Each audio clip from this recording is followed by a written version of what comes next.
find £10 million that you can keep tax-free, or true love? Think on that. Or would you rather spend 2 weeks on a solo holiday to your dream destination, or 3 days in your hometown with anyone in the world? What would it be? Think on that while I set up. So what did we think? Who picked true love? Who picked £10 million? Okay. All right. Who picked the 2 weeks anywhere in the world on your own? On your own. I would have probably picked that. Who picked the 3 days with anyone in the world? Who's happy to share who those 3 days would be with? TD Jakes. TD Jakes, yeah. Excellent. Anybody else? Who do you spend those 3 days with? What you picked, whether you would go 2 weeks away by yourself or whether you pick £10 million over true love, is based on maybe what you put worth in, whether it's money, whether it's relationships, whether it's time on your own, whether it's time with people, but you all put value on those things in different measures. So today, before we give you time to just ask us any questions, we are going to be trying to unpack the idea of worth a little bit, because it's something that we do cover, but sometimes we don't have time to think about it deeply, and it is something that affects our lives in quite a big way. So the first thing I'd like us to chat about is what actually is worth. What does that word mean? What does that term mean? I'll give you a moment to think. So worth is about how much you value something, so the value that you're placing on yourself or another thing. And there can be lots of different things that can determine whether you value yourself highly, whether you have a high self-worth, or whether you have a low self-worth. So I've just put a couple of ideas of what can affect your self-worth that I've come up with, but have a wee think. People around you, is there something different that I haven't mentioned? What else do you think determines how much you value yourself, or you might value somebody else?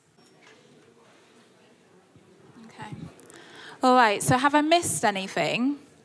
Have I missed anything? Is there anything else that maybe I should have put up there? Pardon?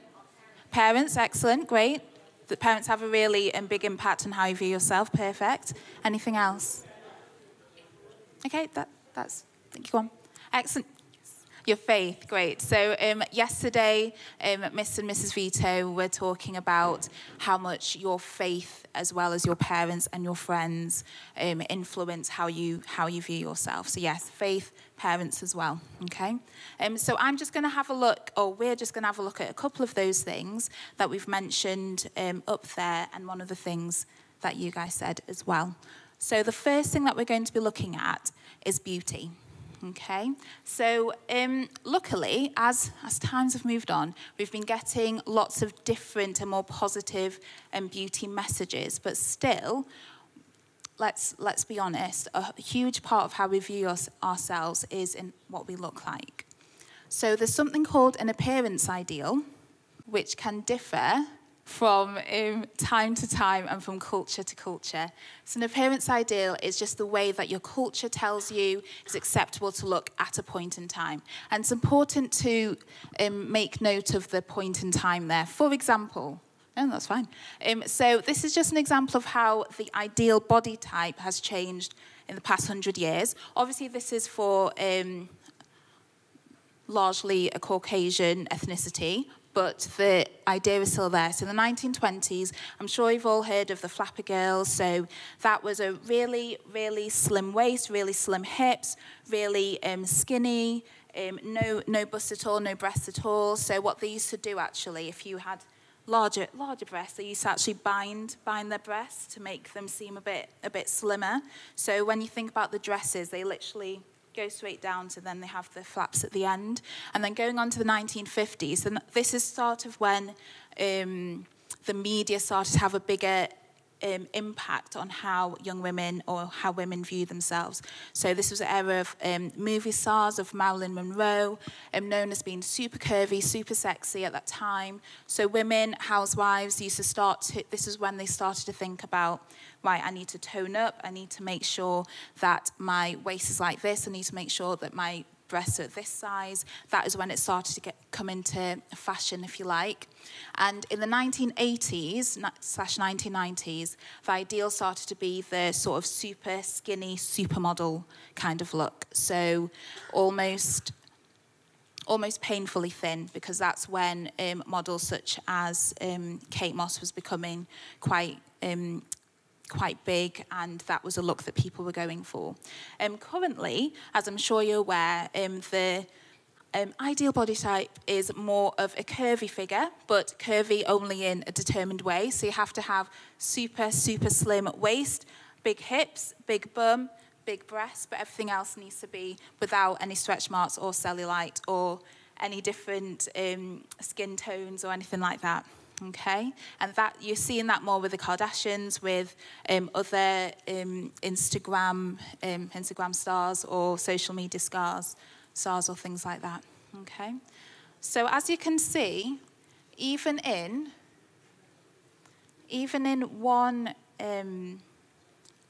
with one ethnicity, just looking at Caucasian people as an example, you can see that an idea of beauty isn't the same. It's changed from year to year. It changes time to time, can change from month to month. So what is the problem then if we base our self-worth on the world's beauty ideal? What could the problem be?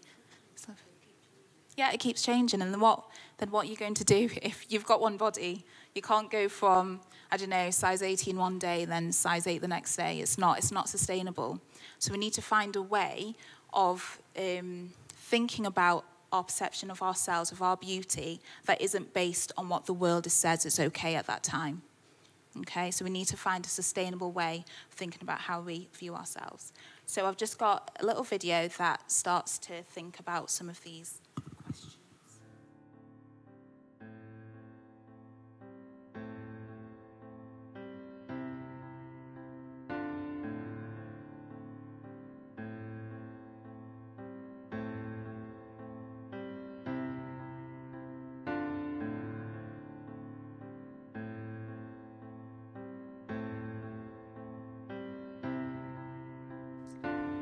Perfect. A woman. White people. My mom. Things that are natural. Black. Makeup. So if you Google beautiful men and beautiful women, typically white or white passing people will appear. People of color, although we're often trivialized by our features, white people could take the same features and will be seen as, you know, edgy or cool or beautiful, although people of color with the same exact features are seen as dirty or just, you know, not cute, I guess. And so I feel like the standard of beauty is often held by white people. You go on Instagram or Twitter and there are those really big Kylie Jenner models, and they have really defined features that the media glorifies. There's the big hips, the big boobs, the perfect thighs, no acne, no stretch marks, really slim waist or stomach. And for men, it's really tan, defined cheekbones, like the abs and the muscles. I see that the media kind of glorifies as having a really nice body. And a lot of that is kind of unattainable, but that's what they idealize for the woman. I definitely feel like the media has made me depend more on people's physical being for beauty. And I know I shouldn't do that, but they really target what someone looks like on the outside. They emphasize that, you know, people don't meet your personality at first sight. They see what's on the outside, and they emphasize that that has to be beautiful to be considered someone beautiful.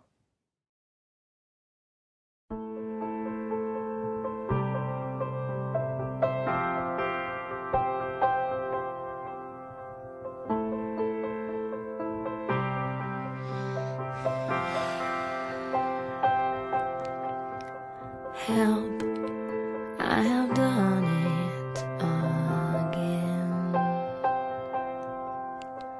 I have been here. My definition of beautiful is being able to,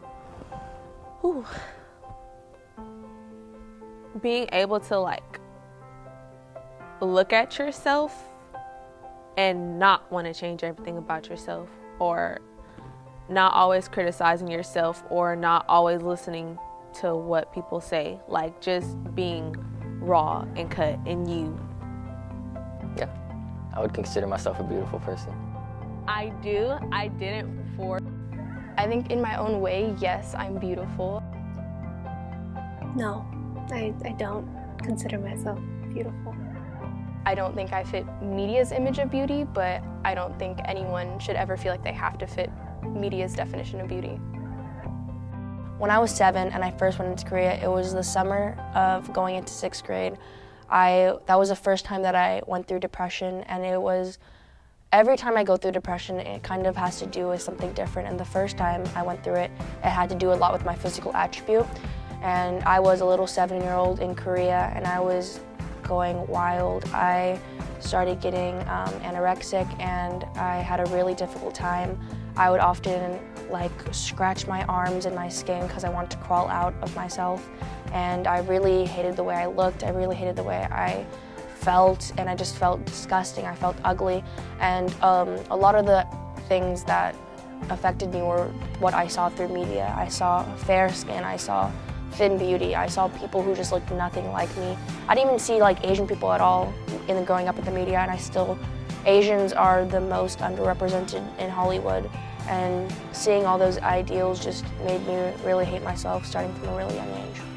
I find myself beautiful now because I've been so resilient, and it was so many things in my life that have like stopped me for a while and made me not want to keep going on, but I kept going on because I had to. So that's why I see myself as beautiful, because I didn't stop and I didn't give up on myself. So don't always focus on fitting a mold that society wants you to fit. Be your own beautiful, because what your idealization of beauty is what matters, not what everyone else is. She just wants to be beautiful. She goes unnoticed, she knows no limits. She craves attention, she praises an image she prays to be sculpted by the sculptor. Oh, she don't see the light that's shining deeper than the eyes can find it. All right, so just to put what you've just seen, what we've just looked at into context, remember we're looking at the idea of worth, so how much value that we're placing on ourselves. And one of those things is, if we're honest, through beauty, our appearance, and we need to be careful about how we're rating ourselves, whether we are very beautiful or not. If we're basing that on the media, on people's opinions, that changes from day to day, from moment to moment. So to keep a sustainable lifestyle, to keep healthy in our mind and how we look at ourselves, we can't base our worth on what somebody else said, how somebody else, what am I trying to say? What somebody else says about your beauty. You can't base it on that. You can't base it on what the world is saying is beautiful, because that can change. You need something that doesn't change. Okay, just as an example of that, Serena Williams, a couple of years ago, she was doing an interview, an article for The Guardian, and as you may or may not know, Serena doesn't look like a typical tennis player. If you like, she's much more muscular, she's got much more defined hips, bum, breasts than the rest of her competitors. Obviously because she is black, but even Venus, she's got a different figure as well. So people do look at Serena and comment on what she looks like, and comments on how she might present herself. And also I think she was in, which Beyonce video is she in? Okay. So, okay, she was in. It's all right. She was in a Beyonce video. I think it's Sorry, and because she appeared in that, she was then said, oh, she's way too sexy. So people, even for Serena Williams, someone in high profile, they had different opinions on her. And she was mentioning, I sort of just cut it down, but she mentions that, you know what, people are going to have different opinions. So what matters most is that you're comfortable with yourself. You can't base your self-worth on what somebody else is saying about you. Okay? And finally, right, so I've got these couple of people on the board.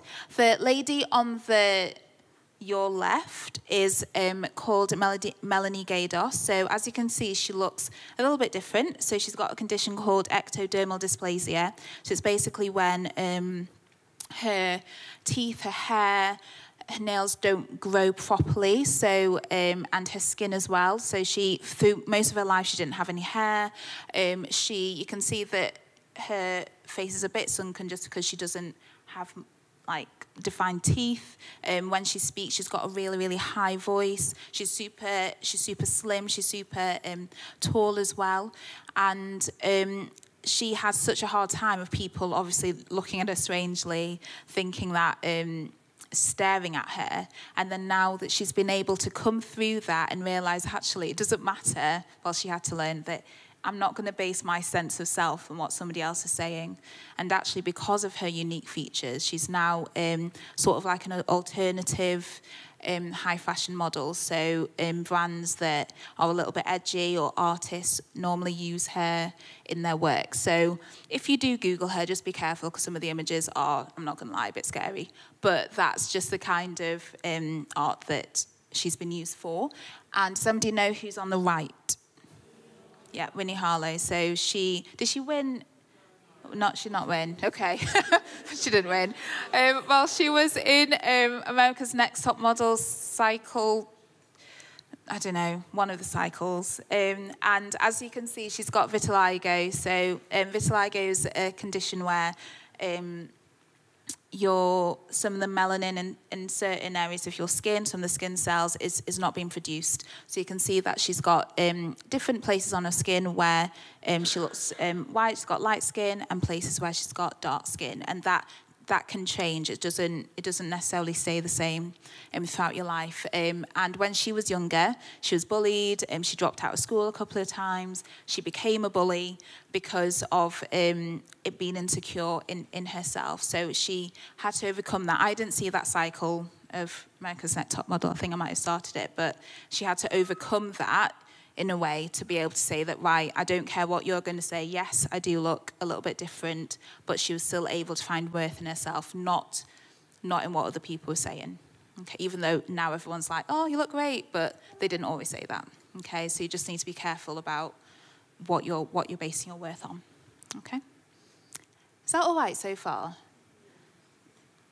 Okay, great, good. So that's beauty. So the next thing we're going to quickly look at, and don't worry, there is going to be time for you to ask questions. It's literally not just going to be my voice because that wouldn't be great. We're going to look at studies. So you guys should be in year 10 to year 13. Is that correct? Yes. Okay, so either you are preparing for exams within the next year, or you're going to be doing exams in the summer. And as a teacher, I understand it's hard. Like, I know the pressure that you face. I know the pressures to do with your target grades and your progress in class and how much revision you're doing. And I totally understand that. But what I would like to say is that I think someone said it a couple of youth conferences ago, you're not your grade. It's do your best. Do your best. Please don't go out of here and just be like, Temi said that I don't need to study anymore. That's not what I'm saying. What I'm saying is whatever grade you come out with, that's not you. That doesn't define you. You're not defined by whether you get an A or whether you get an E or a U, God forbid, but whether you get a U, that's not who you are. If this little picture here, so it says, for fair selection, everyone has to take the same exam. Please climb that tree. So hopefully, as you can see, you've got a dog, a seal, a fish, an elephant, a penguin, and a monkey and a bird. Okay, so they're built differently. They all have different physiology. They'll find climbing a tree either hard or easy depending on how they're built, and that's I guess that's the same when you think about your studies and the areas of your work that you are built for, that you find easy. Don't compare how you're doing in one subject with what your friend is doing. Like, I remember when I did my GCSEs, I had a friend who used to, like, panic before every single test, every single exam. She would just, like, really say, oh, I've not revised this, oh, I've not revised this, and then she'll come out with, like, A stars, like, every time. So I just learned not to talk to her before the exams. Like, I still loved her, she was still my friend, but I just had to learn to protect myself. When you're in class, don't compare yourself to what somebody else is doing, okay? God has put a gift in you. For some of you, it might be math. For some of you, it might be art. For some of you, it might be music. Whatever that is, you do your best unto God, and God will take you where you need to be, okay? So try your best, and there's a wee verse up there. So whatever you do, work at it with all your heart, as working for the Lord, not for human masters, since you know that you'll receive an inheritance from the Lord as a reward. It is Lord Christ you are serving. So when you're in class, when you're revising, work as if you're doing it unto God, and God will see, and God will honour you.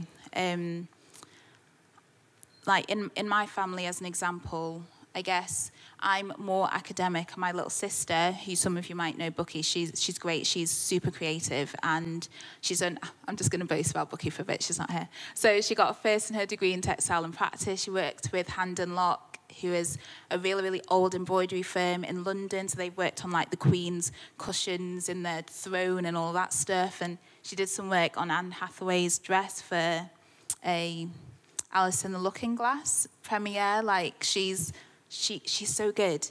And she might not have been great at geography at one time, but she's where God has placed her to be. So don't base your self-worth on how you're doing in one subject or how you're doing next to somebody else. God has made you for something.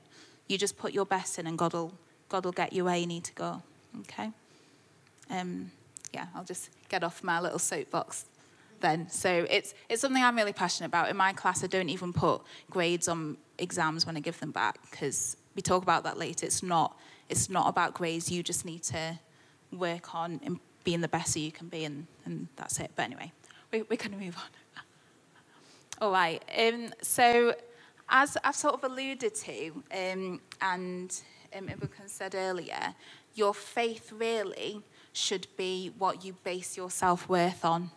Because that God is something or somebody that doesn't change at all. His opinion of you will never change. So if you think about how God sees you, that is where your worth should come from.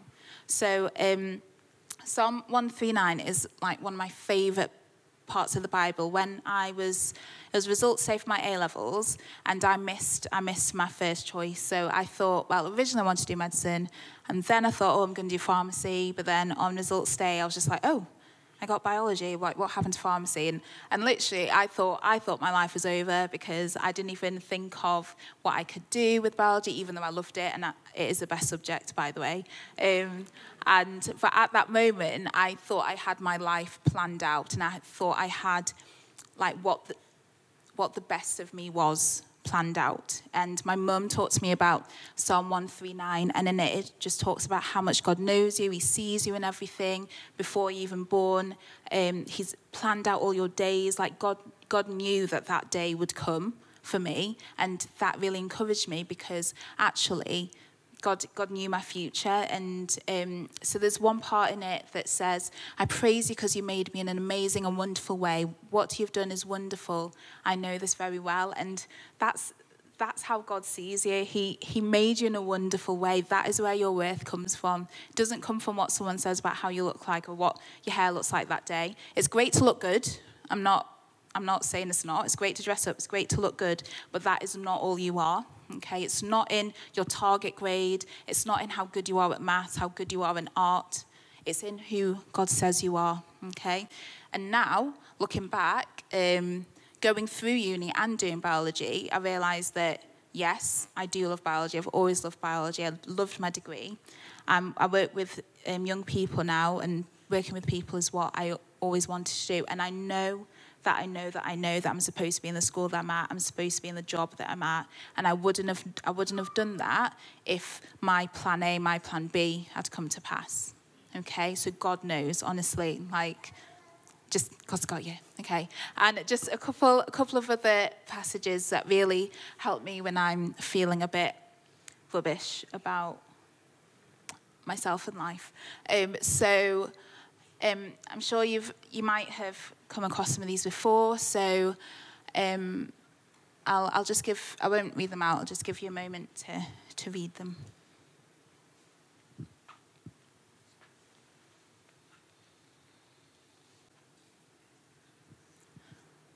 All right, so just to focus on the 1 John 1. So see what great love the Father has lavished on us, that we should be called children of God, and that is what we are. That is what your worth is on, that you're a child of God who made the universe and knows everything. That is what your worth should be based on.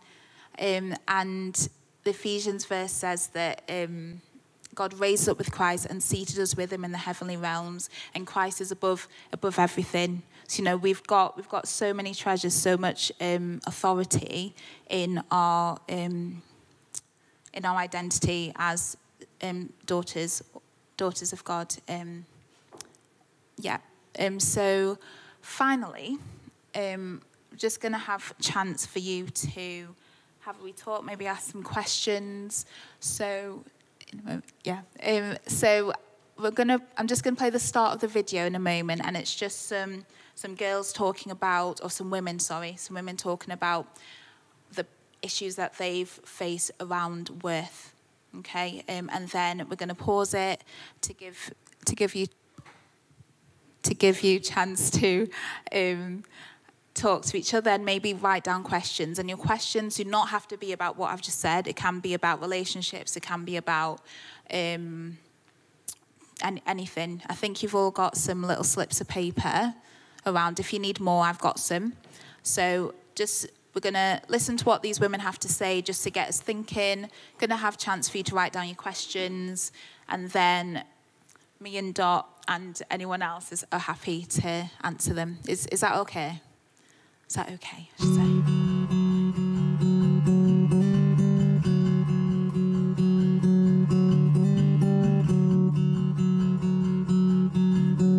Ever since I was a little girl, I've struggled a lot with body image. I struggle a lot with people pleasing. I think my natural disposition is to be a servant. Ever since I was little, I just felt that the world just kind of wants you to be more outgoing, and I just felt like I was more shy and not as outgoing as the people around me, so I just felt like I wasn't worth as much.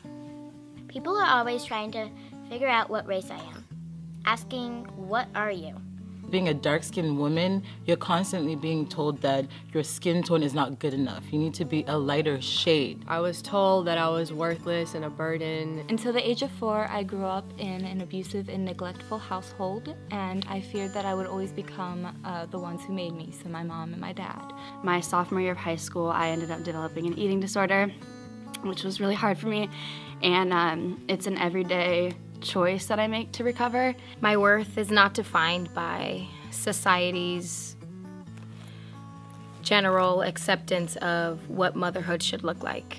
My kid is not gonna need to be in 10,000 activities, doing this, going left, going right, every hour of his day planned out in order for me to be considered a good mother. Sometimes when I'm around my friends, I don't act like myself or just tell jokes that I like to tell. I try to people please or tell things that I think they would like, and I'm not myself. Sometimes because I'm clearly just a teenager, I'm a young girl, people think I'm literally just a teenager, and they think that I can't do certain things, which isn't true. I'm very capable. Some people say it's all about your hair, your eyes, your clothes, what you wear. You have to reel it in and not let other people's opinion control you or define you or make you strong or make you weak. I am part of the human race, royalty, a child of God. I think that God likes me as who I am and not who I try to be. I don't think I could have gotten through anything without God. He's like my constant. God made me the way that I am, so skin tone doesn't matter. My personality is what God made me to be, and It's not anything that I need to be ashamed of. I didn't feel like I could be loved. And it was in the midst of that darkness that I felt God's love as a father for the first time. My worth is not defined by my past mistakes because God's grace is enough and it covers everything. My worth is not found in what other people think. My worth is not found in my body. My worth is not defined by what happened to me. My worth is not found in the opinions of others.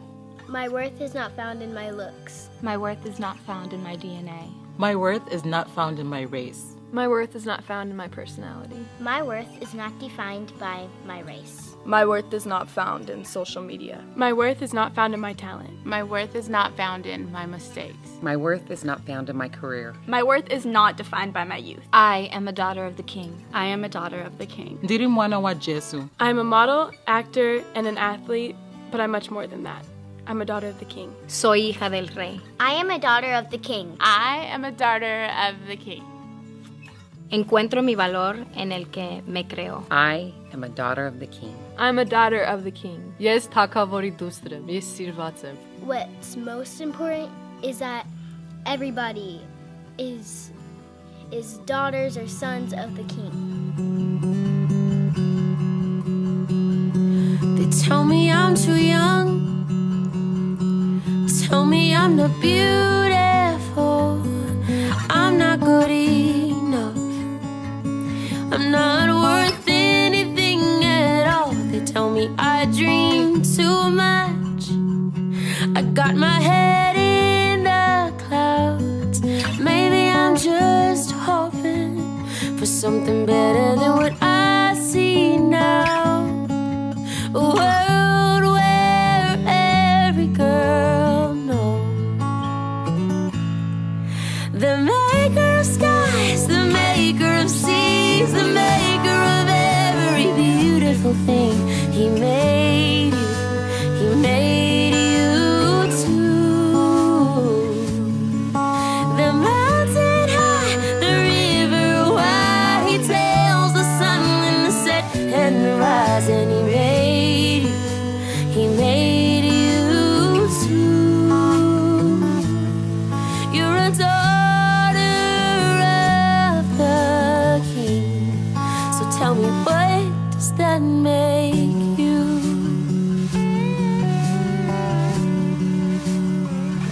So put your shoulders back. Don't you know that you're beautiful? You don't gotta tell them that, no. Just walk around like you know. And if you see your sister looking like she forgot, like her dreams got crushed, you better remind her. The maker of skies, the maker of seas, the maker of every beautiful thing. He made you too. The mountain high, the river wide. He tells the sun when to set and rise, and he made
Hey guys, it's Jamie Grace, and I wanted to say thank you so much for watching this video for my song, Daughter of the King. The song means a lot to me, also to my sister, Morgan Harper Nichols, and we're so honored to not only share this song, but also to share the stories of the incredible women that you all met earlier in this video. I remember when I was about 19 years old and I was singing on stage, and when I walked off stage, a leader, someone that I really trusted, he told me that I needed to wear different outfits and different clothes because the skirt I wore didn't really show off my hips like it should. And I was really embarrassed and uncomfortable because I just wanted to sing songs. I wasn't trying to show off anything but the lyrics that I thought were really cool. And I was really overwhelmed by that. Unfortunately, a lot of women deal with this kind of stuff every day and deal with things that are much, much worse. Now is the time for us to understand that our worth and our value is not in someone's words. It's not in what we wear. It's not in the way our bodies look. It's not in the amount of money that we make or the degree that we do or don't have. Our worth can be found in something so, so much greater. And that's what the song Daughter of the King is all about. So I hope that this song and I hope that these stories were inspiring and encouraging to you. And I hope that if you see your sister looking like she forgot and like her dreams got crushed, I hope you will remind her that she is a daughter of the King. Okay, so this question is, how do I overcome the feeling of not being good enough? So for me personally, it's a bit cheesy, but I do actually literally just pray, and I see what the Word of God says. So reflecting on essentially what Temi put up there about my favorite verse is Jeremiah 29:11, because you just know, you dwell on the fact that God knows you so much, and you're literally the apple of his eye, like he loves you so much. You meditate on your value, the way God sees you. Not about what the world says about you, what people have said about you, I don't know, people who you thought were your friends or teachers or and the media, generally how you feel people may perceive you. Yeah, essentially what God says about you is how I would just overcome the feeling of not feeling good enough.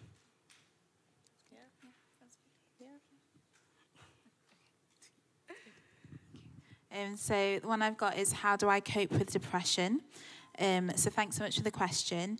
I think with depression, what I would advise, this is just from having friends that have suffered with quite serious depression and anxiety, is please don't keep it to yourself. So even this question is really great, so thank you for that. Please don't keep it to yourself, because isolation can be the worst possible place to be in when you're not at your best, because that's when you don't get any other checks to what you might be feeling or what you might be thinking. So I would just really encourage you to talk to someone that you trust, that cares about you, about that. And another thing that I would say is to just, again, it always goes back to the word, like just maybe talk to someone that you trust and find some Bible verses that talks about what God thinks about you and not what you're necessarily thinking of feeling yourself. And just be open. And one of my best friends, she's a nurse. She's a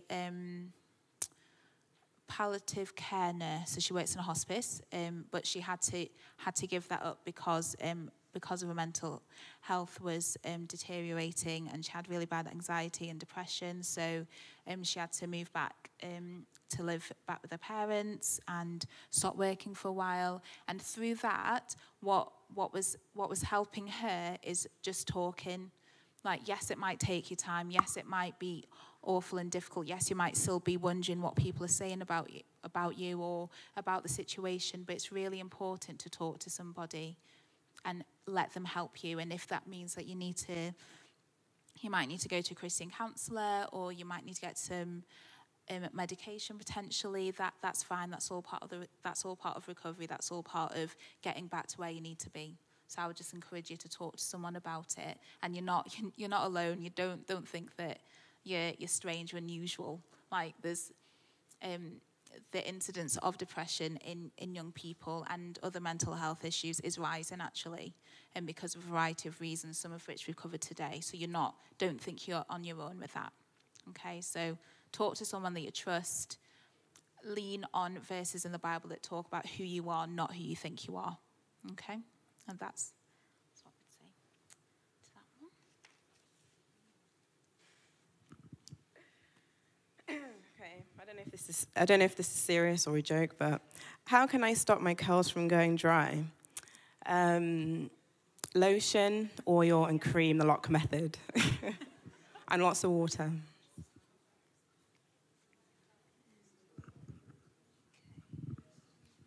Okay, so I've got, how do you tell your friends about God? Hopefully, if you don't, it doesn't have to be awkward. You don't have to, sit them down and just say, I'm going to talk about Jesus now. You don't have to do that. It can just come up in casual conversation. So when, for example, you've been at church on the weekend, or you've been to a conference, don't gloss over it. Don't be like, oh yeah, I just hung out with some friends, and that I used to do that, and to try and somehow make what you've been doing seem more socially acceptable or whatever. So instead, just be honest and just be like, yeah, I went to church. Yeah, I've been away at a Christian youth event, or if you go to Soul Survivor or New Day, just be like, yes, I camped out for a week at a Christian youth festival, and just be natural with it, and hopefully your friends will start to see your lifestyle. And if you think that, and maybe even if they have a problem in their life or something like you're talking about generally, maybe just out of the goodness of your heart, not just to tick a box of, oh, I'm talking to my friends about God, but out of your love for them, you might just be like, oh, I believe in God, and I believe He cares about you, and I would love to pray for this, if that's okay. And just as though they start to see your heart for them and what God is about. So don't think it has to be awkward and you have to sit there with the Bible and a suit on or something like that. They're your friends at the end of the day. So just be honest and just be natural with it, really. Okay, so this question is, what does the word trust mean to you? And what do you do if people who are either at work, school, keep on breaking your trust? Okay, so trust for me means fully being, not reliable, but you can be vulnerable with the person, you can depend on them.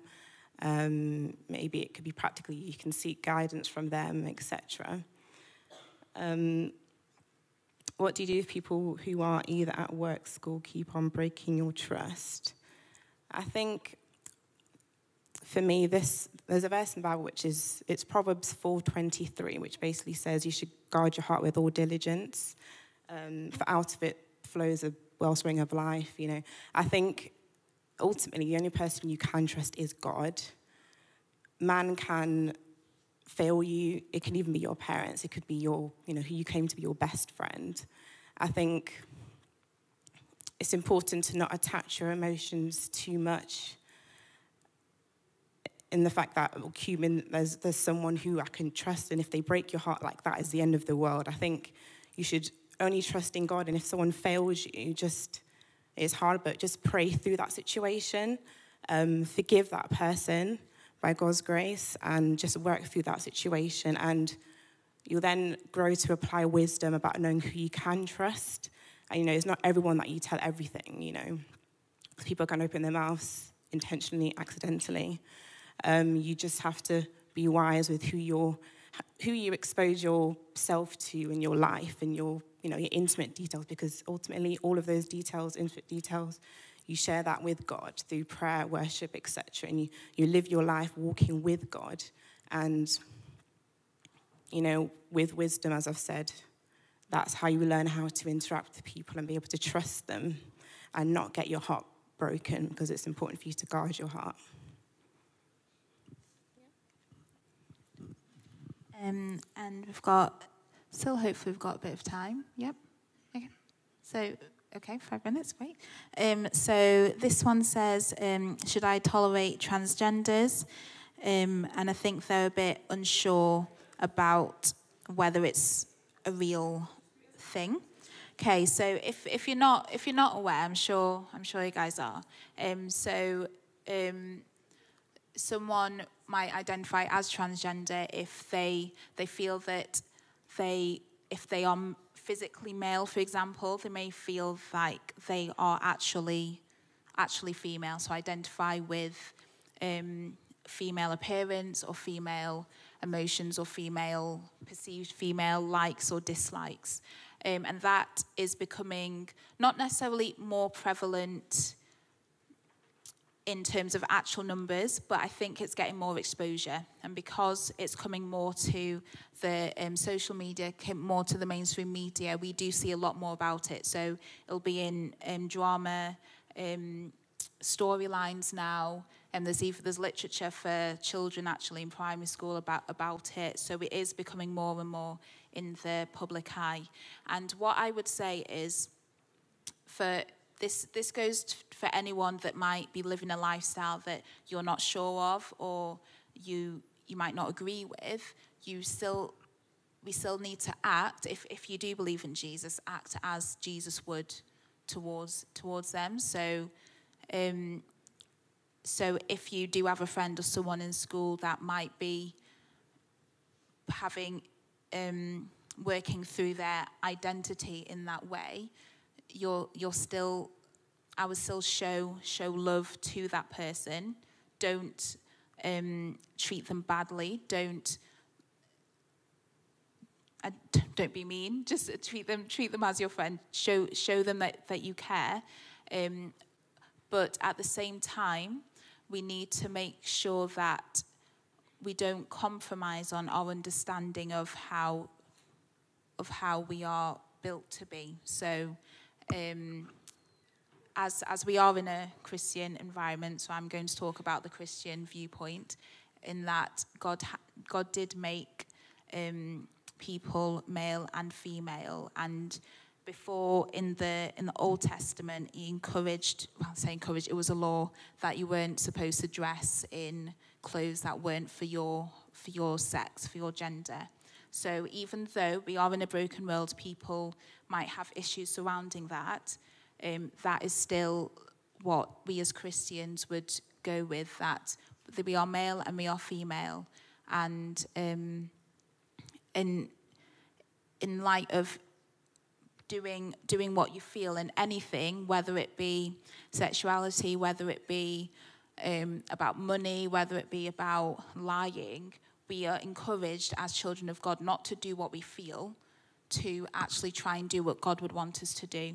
So in this situation, God would want you to still show love to anybody, even if anybody that might be going through identity issues, but at the same time realizing that there is a way that God would want us to live out our lives as male and as female separately. But I think the way we're thinking about transgenders is changing, because originally I think it was treated as, back in the day, I think, as maybe a psychological issue. So people did get advice around that way, but that's changing a little bit more. So some people do essentially grow out of it. Some people do not, for whatever reason. So it's just being sensitive and maybe educating yourself a bit more about what it might mean for those people, but also what God says, so that you can still show God's love, but still sure in how God might want you to be towards that. Does that make sense at all? Okay. Yeah. Okay, so this question says, what does God say about patience and relationships? So I'm guessing this person means patience from the context of relationships. Is that what people would want to know about? Yeah. Okay. So I think ultimately it's so important to establish yourself in God. Your relationship with God is the most important relationship in your life within the Christian faith. You have to know who you are in God, and when you develop that wholeness in God, that's when I feel you're ready to become whole with another person. Ultimately, the person you want to be, you're not dating for dating's sake. The relationship that I assume you're seeking is, your true love, your life partner. So it's important that you're patient in that growth, that development of yourself, before you establish yourself in a relationship with someone else. So I guess it's like a healthy distraction in that you're focusing on God first, your relationship with God, before you hurry yourself into a relationship, because you could enter that relationship as a broken person, you're insecure, you don't know who you are, you don't have vision, goals established in your brain, and you attach yourself onto that person, and they're just like, okay, like we're supposed to be strong people together, I can't just be trying to build you up all the time or helping paint your vision all the time. Obviously, our vision can evolve, and, we're growing all the time, but it's important that you are strong in God, and that relationship is, you are focused on God, and you have a heart for God, and you work on yourself, and you develop yourself to the point where you can be with another person.